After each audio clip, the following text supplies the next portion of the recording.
let me say two final things. That our strategic focus will be, number one, to see how to enhance our intra-African trade from 14% to at least 50%. We know it is possible, and there are two strategic interventions that we have to carry out.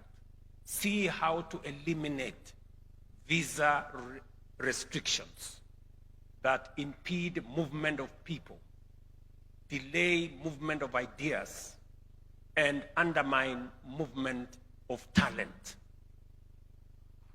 And number two, see how to eliminate both tariff and non-tariff barriers that have made our borders barriers instead of bridges, and see how we can escalate our intra-Africa trade.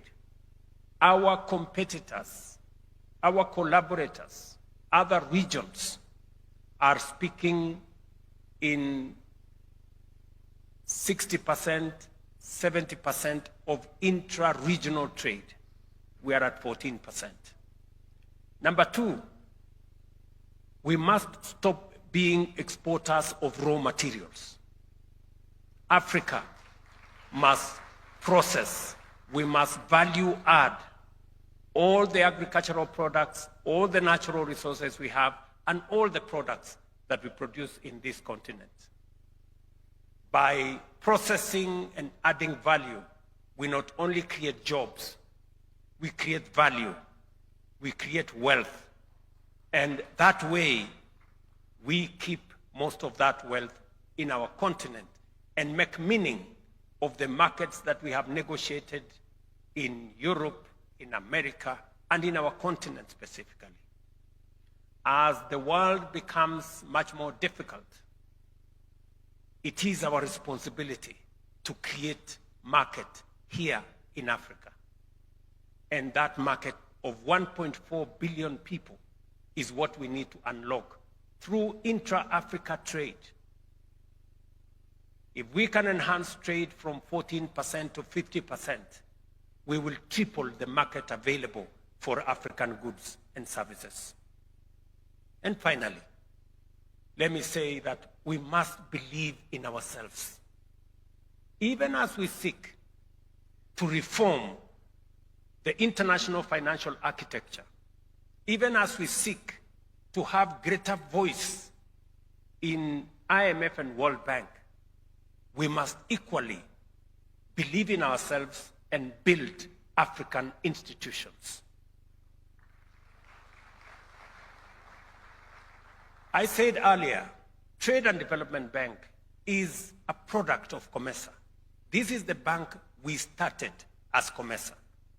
I can confirm to you from the Kenyan perspective that Trade and Development Bank is an asset to the government of Kenya. They understand our priorities. They know what we need. They understand the African context. They do not assess risks that are not reasonable. They treat us with decency and with decorum because they are our African institution. And so it is with Afrexim Bank. And so it is with the insurance agency. And so it is with SEBRI. And so it is with all the other African institutions. We must put our money in these institutions. We must put our capital in these institutions. They are the institutions that will help us grow this continent, finance our small micro enterprises, and finance our manufacturing and our industrialization. So it is my pledge and request to fellow heads of state for us to put capital into these institutions, even as we seek to reform the international financial architecture.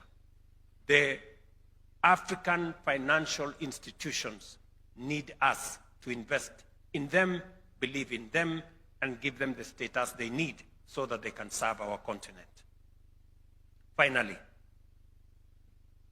our agenda has the final item, and the final item in the agenda of this meeting is lunch.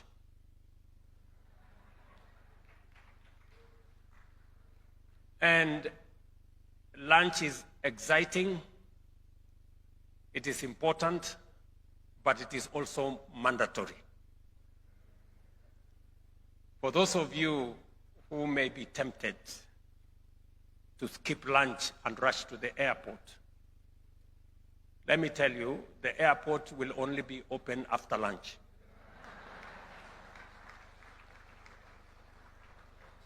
It is now my great honor and pleasure to declare the 24th COMESA Heads of State and Government Summit officially closed. I thank you.